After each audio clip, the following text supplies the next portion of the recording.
Without any further ado, I want to introduce you, Kathy, and introduce your topic. And I just have to say, Kathy, and say to the whole audience just how thrilled I am to have Kathy with us today. I didn't realize this when we first scheduled Kathy to participate in our event, how timely her work would be. Now, of course, no one, would wish the COVID-19 situation on anyone, but it does strike me that it does make Kathy's recent book resonate in new ways. The book, the story she tells is how librarians and archivists took action in a previous time of global trauma and catastrophe, and how the actions of librarians and archivists in that moment set the stage, set the foundation for the post-war research library enterprise. And certainly that's a theme that resonates with us now as we all gather up in the midst of another global crisis, and we're talking about the future of libraries and our collections and services and how we work together.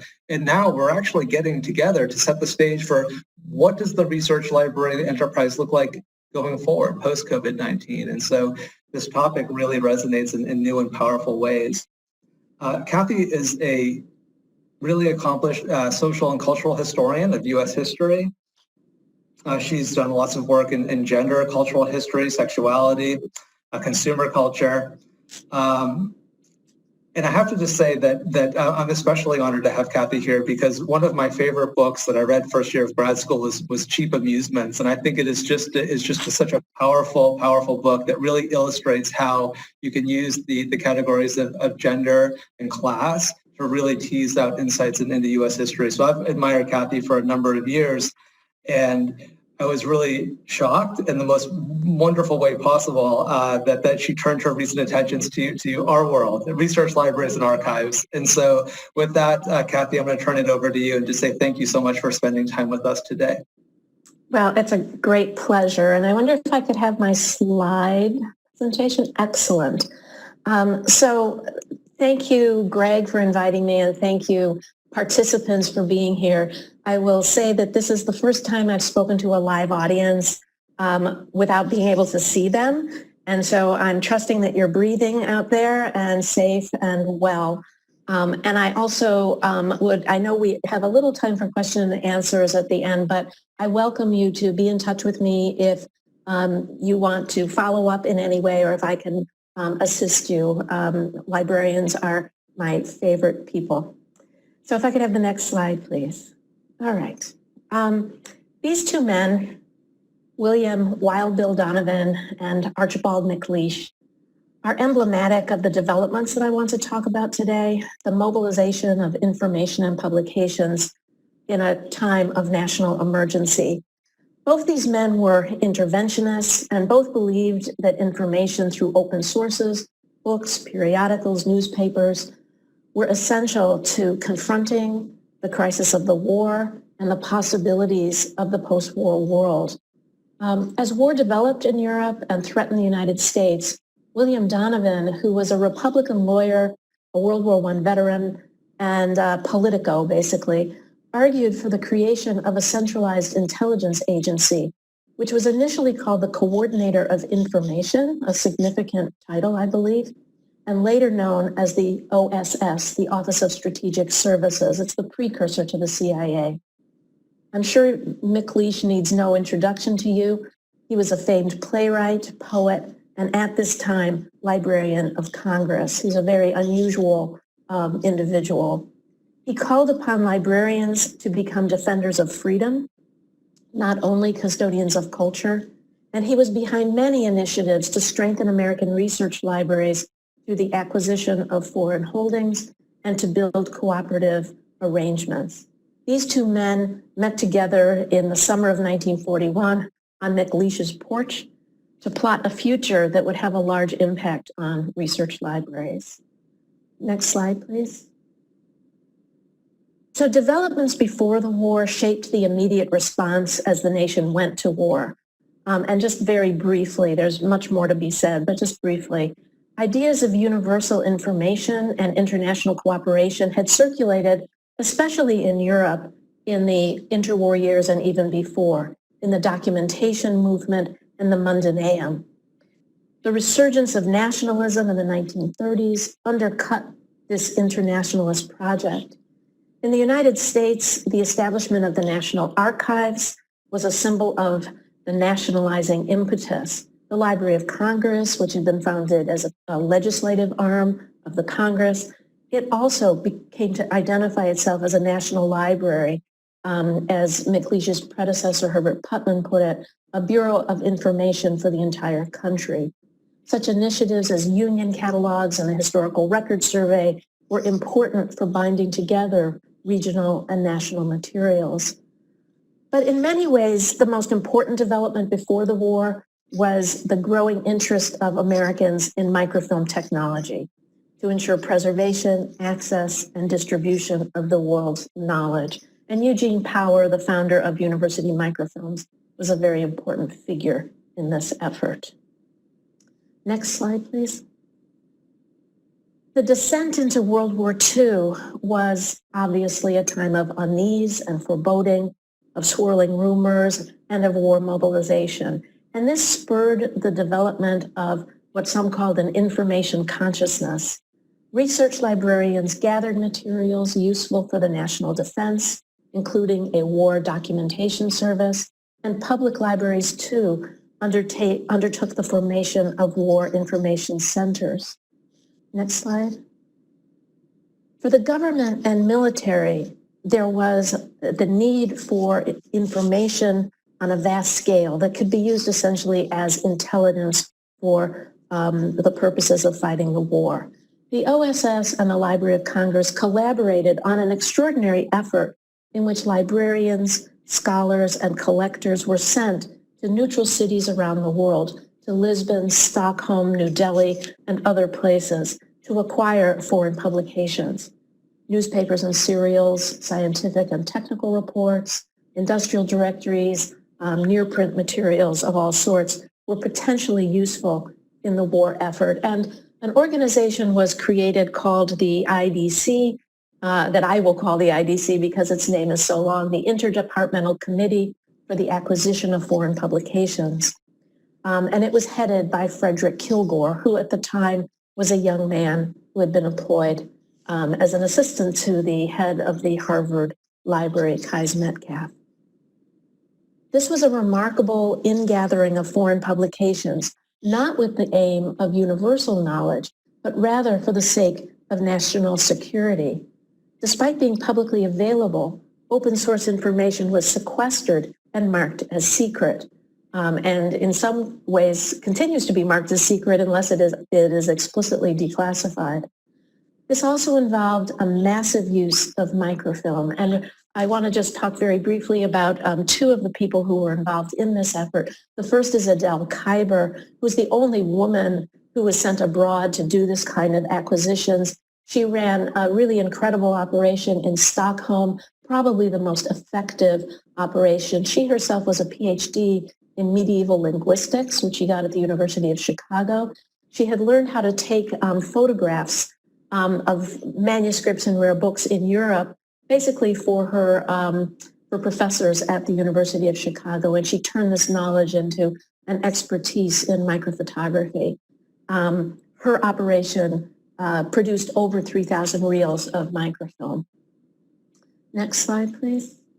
Another operation, this one in Lisbon, also was a major producer of microfilm and materials that could be used for intelligence purposes. And I highlight it because this, just to highlight the way that I got into this project, which was through discovering the story of my father's oldest brother, whose name was Reuben Peiss, who died before I was born. I knew almost nothing about him except that he had been a librarian, and then just by accident stumbled upon the fact that he had been an intelligence agent during World War II and later headed a mission of the Library of Congress. Here he is, and the only photograph I could find of him in Portugal on a collecting trip to Porto. Lisbon, as you probably know, was a major center of espionage and a gathering place for all sorts of of people, and it was possible to gather up newspapers, directories, periodicals, and the like from Germany and from German-occupied countries. The output of the IDC was enormous. As I said, thousands of reels of microfilm shot under time constraints usually and under difficult technical conditions. The people in these outposts did not develop the microfilm themselves. They shipped them to London or Washington where they were developed. They often shot random issues of newspapers or periodicals. They were filmed out of sequence and often without regard for continuations. There were very sketchy contents lists at best, except for Stockholm, where Adele Kuyper put those together, but they often then arrived late. So when all of these materials arrived in Washington, D.C., Frederick Kilgore began to shift from what he called a library point of view to the point of view of the information in the publications.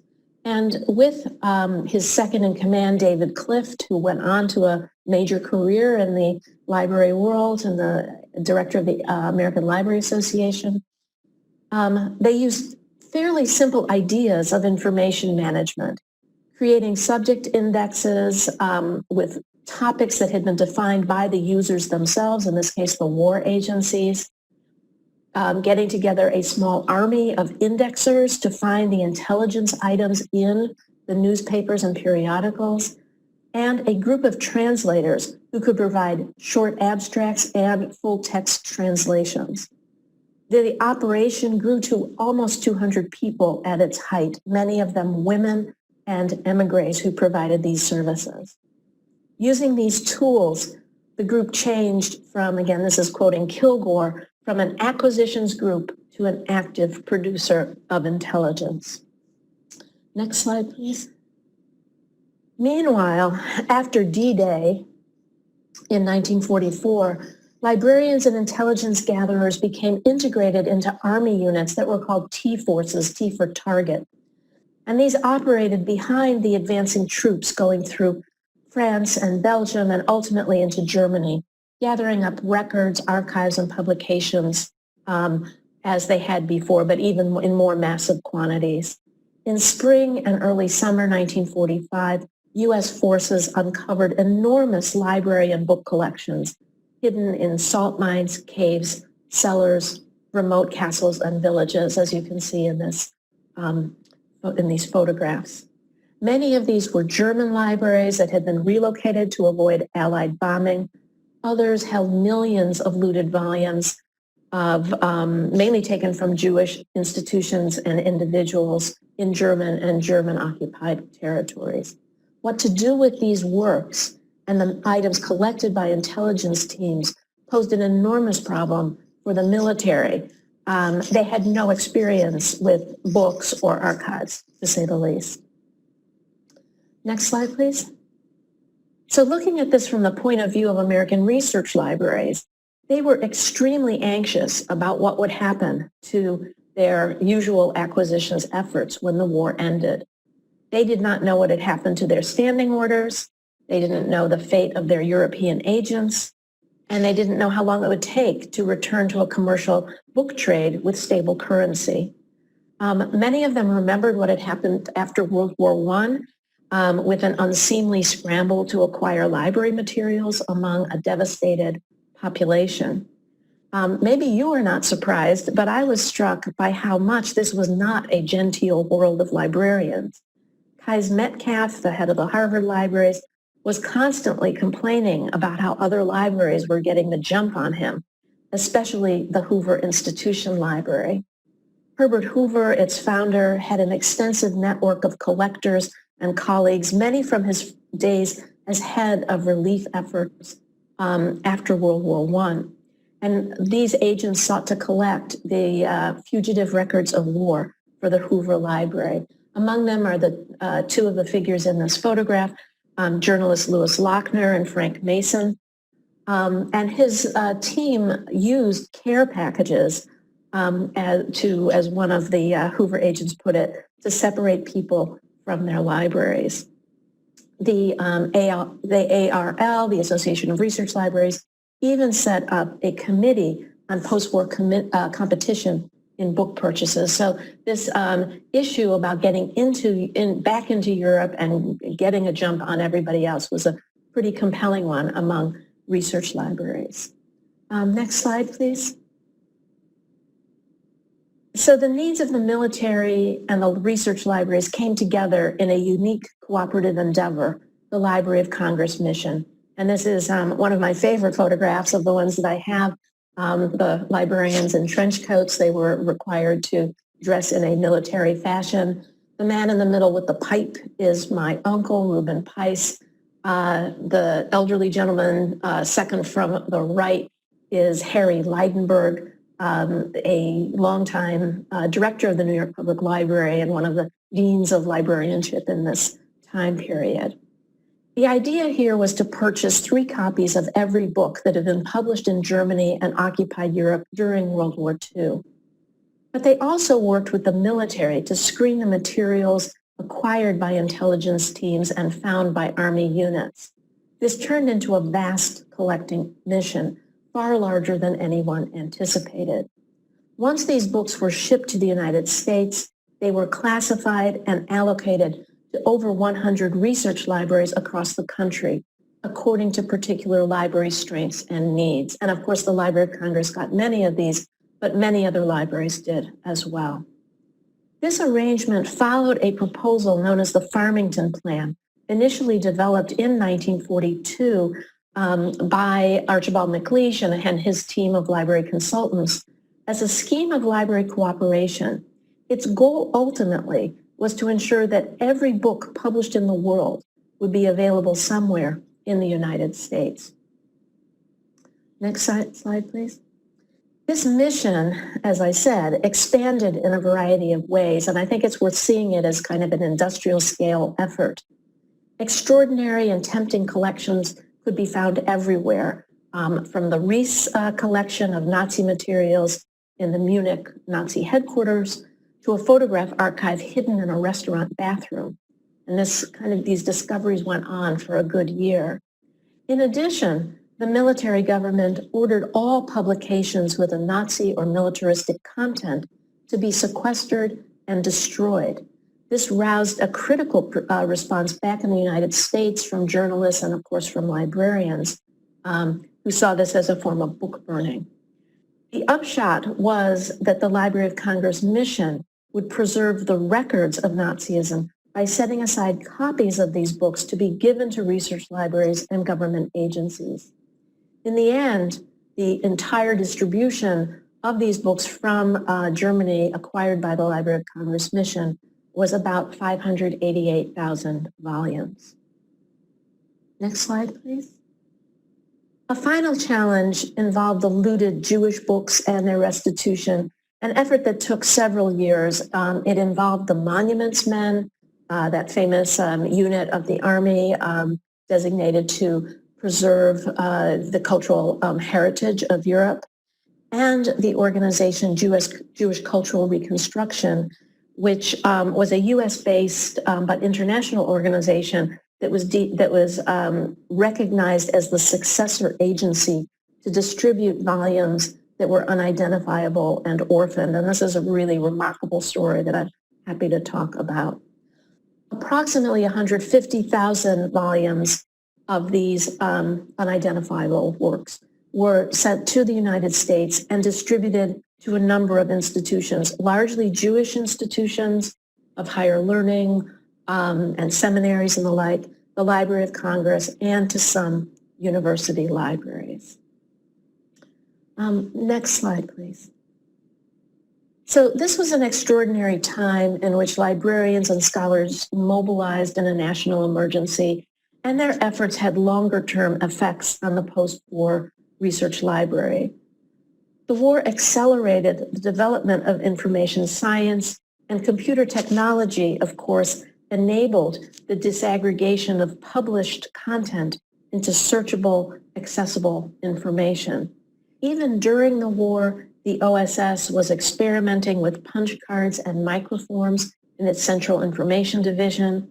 And on a grander scale, Vannevar Bush imagined the Memex, as a device, as he puts it, in the form of a desk that would instantly bring files and materials on any subject to the operator's fingertips, of course, prefiguring the personal computer. Next slide, please. Key figures in the World War II effort: Eugene Power, the microfilm entrepreneur, here as a kind of superhero in a comic book format from ProQuest. Jesse Shera, who ran the OSS Central Information Division and was a leading advocate of library automation, as well as a theorist of knowledge and repositories of knowledge. And finally, Frederick Kilgore, who went on to play a major part in post-war information management and technology, most notably as the founder of OCLC, and more recently, the creation of WorldCat, which gets us closer to this international, universal form of information access. Last slide, please. Finally, there are the book collections themselves. They embodied American initiatives to define the post-war intellectual order as an internationalist one, but with the U.S. as in a dominant position. National security and intellectual leadership in this view required the expansive development of research libraries and international holdings, and this was especially true in the sciences and technical fields, but also in the humanities and in archival holdings. Yet there may have been less effort at the end of the war to really assess how the wartime emergency shaped ideas about post-war collections. Many of these works were ill-cataloged, relatively inaccessible, and largely unknown. And these are a few examples at my own library, at my own institution, University of Pennsylvania. The Penn librarians did not like receiving so many cheap editions of Nazi romances and detective stories that landed on their shelves, and the cataloging was very bare bones. Today, with our interest in popular culture, we might look at them differently if we could find them. Little did I know when my book came out in January that research librarians and faculty would again be called upon to mobilize in an emergency threatening our nation and the world. In the midst of coronavirus, we have managed to continue to serve our students and uphold our shared values of knowledge, learning, and truth-seeking. The immediate crisis will give way to some longer-term, quote, normal that we can't yet foresee and that will continue to upend us. But I hope that we all, research librarians, faculty, and administrators, will engage with each other to think beyond the current crisis to how libraries and universities can best meet the needs of the times ahead. Thank you very much for listening. Thank you very much, Kathy. This is what I've been saying after all the presentations. Now you just have to imagine 200 people smiling and clapping, right? That's we have to use this imaginative powers because no doubt that's what's happening. In fact, my chat is already lighting up, and one comment I got was that it was such an interesting and poignant talk. So thank you for that. So we have time to have some questions and have some conversation with Kathy. And so if you have questions, go ahead and send them directly to me, and I'll pass them on to Kathy. And maybe I'll just take a quick pause there and let you think and let you type. But I will say that the questions I created are really bracketed into two categories. One sort of on the topic itself, on the book itself, and then on the other hand, sort of getting your thoughts as a researcher and as a scholar, as a teacher, and have me bring you in and get your thoughts about what's the state of the research library now, and how might we think about best paths forward. But I'm just going to jump in with one question. Is that you talked about how when in the course of your research you were surprised or struck by this idea of librarians being competitive among each other, and now that people are all laughing in their homes because because they know that that's just part and parcel of how we operate. Maybe you could talk a little bit more about how that competition dynamic played out in your story, what you found there. Well, I just wish I had some way to reveal the conversation. I mean, one of the great things about the librarians I studied is they saved all their material. And Harry Leidenberg in particular is somebody who deserves some really extensive treatment because he was just hilariously funny in his commentary about, especially about the Hoover librarians, but just this intense worry that that people were going to get ahead of each other. And there were a lot of rumors floating around that Hoover had gotten a man of his into France. And in fact, he did somehow. And I still don't know exactly how. And that the influence of a former president could be such, I mean, even a relatively discredited former president, but being a former president, he had resources that he could use to to make an end run around everybody else. And so I think, that what I did not fully anticipate, I mean, I certainly know about this sort of thing among faculty, but I hadn't quite anticipated it among librarians. I think just my, childhood growing up in the public library didn't prepare me for this kind of intensity of how can we get into Europe? How quickly can we get into Europe? How can we snatch all this stuff up? Right. Right. And another tension that came out in the book was the tension between unique items and more general collections, right? So you have the museum, folks, the museum men, I guess that story working on artifacts, unique artifacts versus general collections, and maybe you could say a word about that tension and how it manifested itself in the story. Yeah. So. During the war, there was a presidential commission that was set up that's known as the Roberts Commission to deal with the question of how the United States could protect and preserve what they called cultural monuments, which extended from churches and museums to movable forms of culture, especially art. But the bias of this group was really to neglect books and to book collections. Except the very rare books. And I think the sense was that, well, there are going to be multiple copies of books everywhere. And so you don't have to worry so much about them. But in fact, as Archibald MacLeish pointed out repeatedly as a member of this committee, that is, you can destroy a library and never be able to recover its collection. And as he also said in an American context, American libraries research libraries were extremely uneven in how many, in their holdings of international materials. Some were pretty good, but there was a study done in the 1930s to kind of establish this. And really amazingly, I was surprised at how weak they actually were. And so I think that in many ways, books kind of fell into a category that nobody was thinking about. And when they came to the United States, I think that continued because provenance is, I mean, it's just not something that librarians really pay that much attention to unless it's a rare book. And in this case, I think, knowing that books came from looted libraries is just a really important thing. Yeah, I think that's a really important point because when it comes to unique items, archival collections are just when it comes to those unique items, sort of their intrinsic value is more easily or readily appreciated. And when it comes to those general collections, things that are serials, right? There are many copies of them.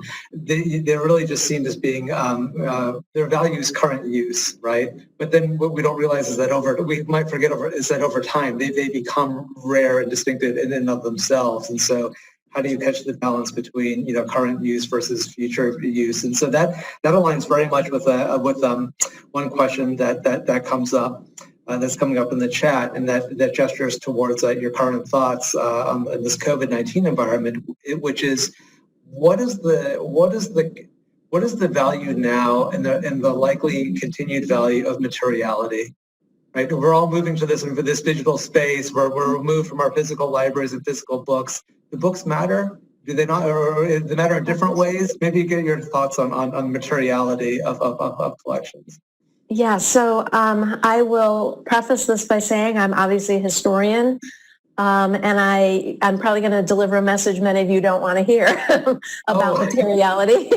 I mean, I think that the COVID situation has certainly accelerated the turn to the digital, and my guess is that in a kind of path dependency, it will continue to do so. I would just ask you to think really carefully about that, and I have some ideas about that, which we might be able to talk about.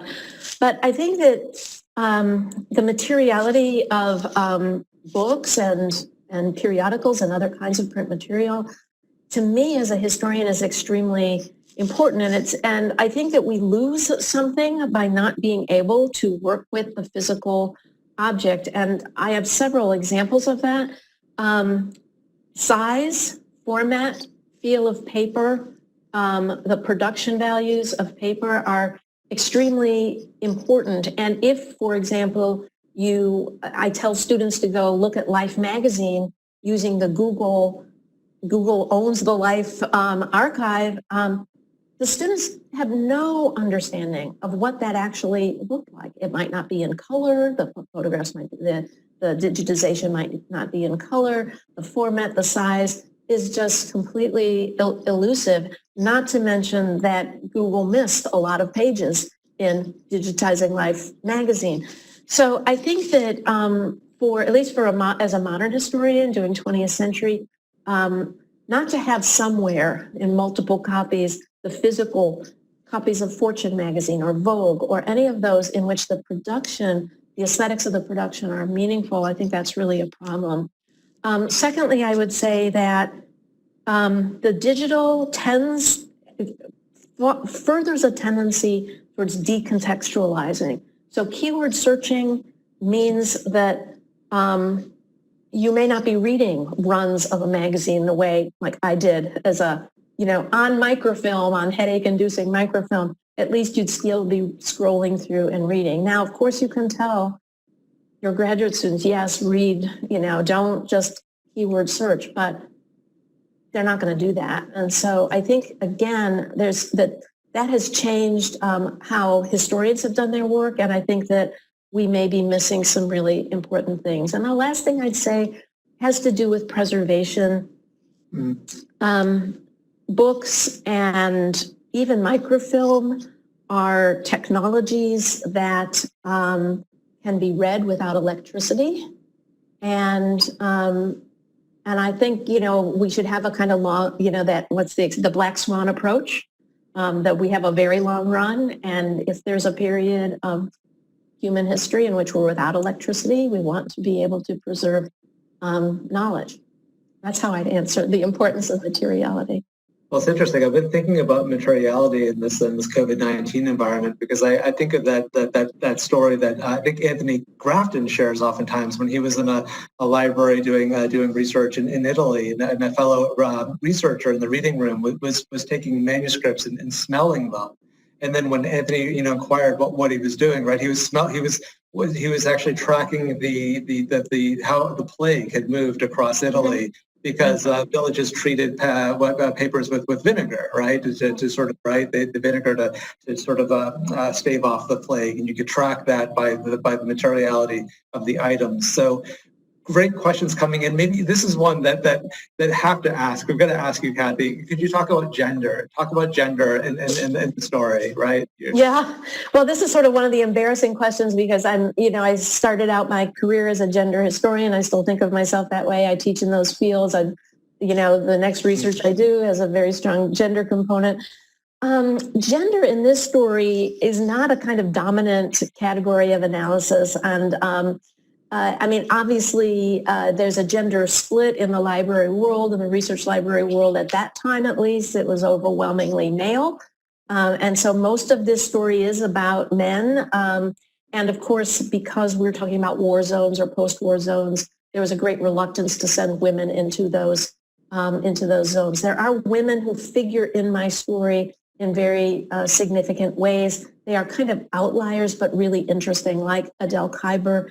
And also, women your audience may know, certainly Hannah Arendt, who was involved in the Jewish cultural reconstruction. She was the executive secretary of Jewish cultural reconstruction. and Lucy Davidovich, who was who became a very well-regarded, distinguished historian of Jewish life, and she also was involved in the Jewish book restitution effort. So it's hard to have what I would consider a sophisticated gender analysis in this story. There's just a real division that's kind of based on the way that both research libraries and the military had had a kind of gender bias towards men. Sure. We've got lots of questions coming in, Kathy, which is a good thing, but I'm trying to curate them. So, but I'm happy one is could you talk about FBI? Where does FBIS and the JPRS fit into the story? And maybe say what actually those acronyms stand for. So the FBIS and the JPRS, those are government agencies, right? After my time period, I believe. Is that right? Is that right? Yeah, I think it might be. Yeah, and I don't know. I mean, I've given some talks like in Washington where some people have mentioned these, and I don't really know very much about it. So I would love to know more. If you have a source for me, that would be great. But I do kind of end my story in the war years. I have less interest in the Cold War period, and that's just me. Mainly because as a social historian, I was motivated especially by trying to understand the people, the kind of ordinary people involved, and much less the policy. I mean, I had to understand the policy making, but that really wasn't my story. So I can't really comment very much on that. I'd love to learn more, so feel free to email me about it if you can. Sure, absolutely. I'm just going through the questions. There's one, it's not a question, but it's an observation, but I think it's actually one that it resonates so strongly with me, I'm going to share. It's just, it's this idea that, openness is a real value, right, in scholarship, making research and making collections open. And one of the comments makes the observation that when you're making special collections and archival material available, you really need to think about the impact it'll have on certain communities, whether it's the LGBTQ community or indigenous communities, because making things available could actually be harmful, right? So openness is in some ways a great value, but in other ways it can be quite vexed and can be harmful. And so that's not so much a question, but a really important insight that someone shared on the chat. And I'll let you take and riff on that theme if you have thoughts, but I don't want to put you on the spot. Yeah, I've been actually doing a lot with LGBTQ archives here in Philadelphia, working with the WWII LGBT community center, and having students come and visit their collections. And one of the things that I'm really struck by is how historically minded LGBT people have been. And we now have these extraordinary collections that are digitized. I mean, they're not very well digitized, but they're available digitally. And the collection, the consciousness of history, of being important players in history is extremely high. At the same time, there are certain subjects that are really difficult for LGBT archives to make very public, say in an exhibit. For example, gay pornography would be one of them. That would just be incredibly dangerous. And so I think these are, the disposition to openness is a good one, but it also may have some real negative effects in very specific cases. Yeah, absolutely.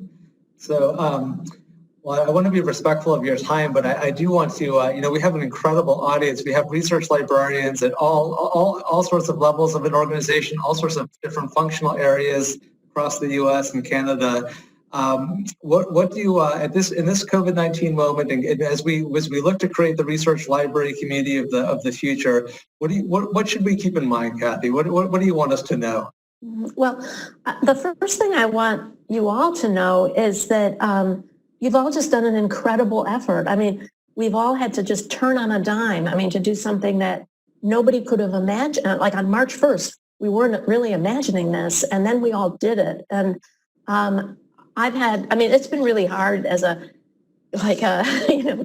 my 20th century brain getting into the 21st century technology. It's been a very challenging, but like the library support that I have received, and I know many of my faculty friends around the country have received, has been just remarkable. So just applause to all of you for doing something that just seemed incredible, would have been just unimaginable not long ago. I think what I would say about this is that the emergency will, at some point, become some other new normal, as I said at the end of my talk. And I think it's really important to sit down with faculty, with administrators, with students, and really think about what we want to see in the way of digitization in particular. I mean, one of the things that I'm finding is that, I don't know how many of you have actually, I'd like to give you one of my paper assignments and you go do this research. It is really hard to use the electronic catalog now. It's just it's almost like Googling with Happy Trust, suddenly in with this vast array of materials that gets ranked in a variety of ways. It's actually very hard if you're not used to maneuvering around collections, like to instruct a freshman how to find the article that would most help that student. And so I think that one of the things that strikes me as really important is not just the access questions. Do we have all this material? But how do we find paths towards getting the best material into people's hands? That's a really, really good point. I think that I heard another faculty member describe it as the fundamental research problem a few decades ago was not getting access to material you needed. It was scarcity of material. And now the problem is the exact opposite. It's about how to weed out the noise, right? It's almost like an inverse set of research skills. Mm-hmm. But it's an interesting time. So, Kathy, thank you so much for taking time out of your day and spending it with this community. Really appreciate it. And I look forward to getting to meet you in person. We will do it. Because I know you're from Chicago, so when you make it back to Chicago, come visit CRL. And when I'm back in Philadelphia, I'll come and visit. But thank you so much for That'd be great. Thanks so much, everyone. Thank you. Goodbye. All right, everyone. We're down to just closing up the day 2 of the CRL annual meeting. I'll keep this brief, and I'll end the meeting as I started it, which is by saying thank you. Thank you for taking time out of your day and spending it in conversation with the CRL community. We often talk about resources and research libraries, and we oftentimes think about collection budgets, but time and attention is a precious resource, and I don't take it for granted. And I think the time we spent here over the last couple of days and the time you spend engaging with CRL is time well worth it. So in terms of, I'll close down with talking about context. So we have challenges. We have challenges we face individually, locally, and at scale. We also have a wonderful community, a community that we can leverage to make headway against those challenges. As we talked about earlier today, a community, how we structure a community, how we structure and leverage our different consortial activities is really, really important. Again, to save time and resources, right? Resources is really, really, really important. Over the last couple of days, we elected a new slate of board officers and new board officers, where you get a sense of just how strong our community is. Roger is joining the board is really, really important. You get a sense that listening to, Catherine and Mike and Claire about our partnership community, right? Our partners, our community is larger than CRL, and that's entirely healthy.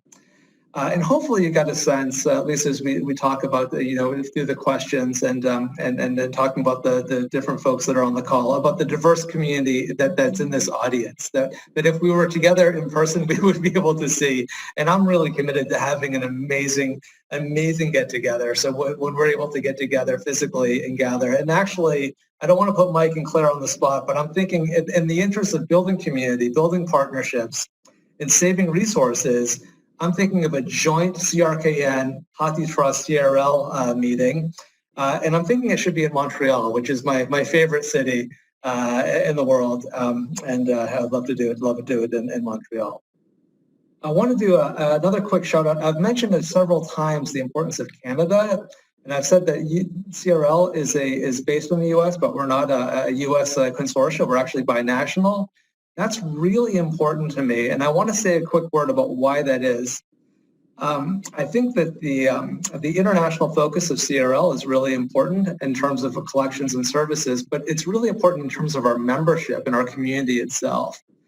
And the conversations taking place in Canada around data, around Indigenous knowledge, around post-colonial frameworks, I think is really, really inspiring. And I really want to really center that in CRL and amplify those conversations. I think the Canadian Research Library is a real strength in the CRL community. I want to leverage that, build on that. You can see it in our new members. The 4 of our 5 new members are all Canadian institutions. So I wanted to make a call out to that specifically.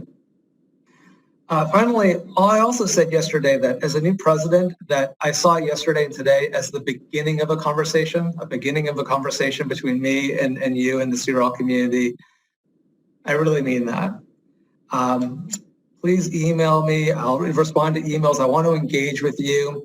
If you want me to come visit, I want to go on site visits, and in some ways we can leverage this opportunity. Invite me to department meetings, Zoom meetings. I'm happy to visit and engage with librarians across the CRL community. Please reach out, because I'm really hungry for that at this moment. So I really want to encourage you to take me up on my promise that this is the beginning of a conversation, not the end of one. And as I really close out today, I want to thank I need to thank the staff, the CRL staff, because of our membership model and our funding model and how we're structured, the CRL staff, those are your colleagues, right?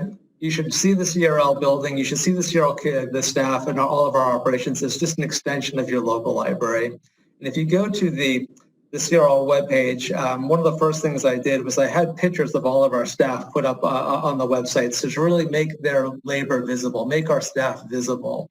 It's really, really, really important. We have an incredible staff, and they really scrambled to put together this meeting under some pretty strong headwinds. And I just want to call out all of the creativity and resilience. Denise Stevens, board member, now our CRL treasurer, called out yesterday the importance to have resilience in our organizations. And your colleagues, the CRL staff, have demonstrated incredible resilience putting together and pulling off this event. And I really want to center their contributions, make that labor visible, and thank them on behalf of all of us. With that, have a wonderful weekend, everyone, and know you're not alone. And just thank you for all you do on behalf of CRL. Thank you, everyone. All right, be well. Bye-bye.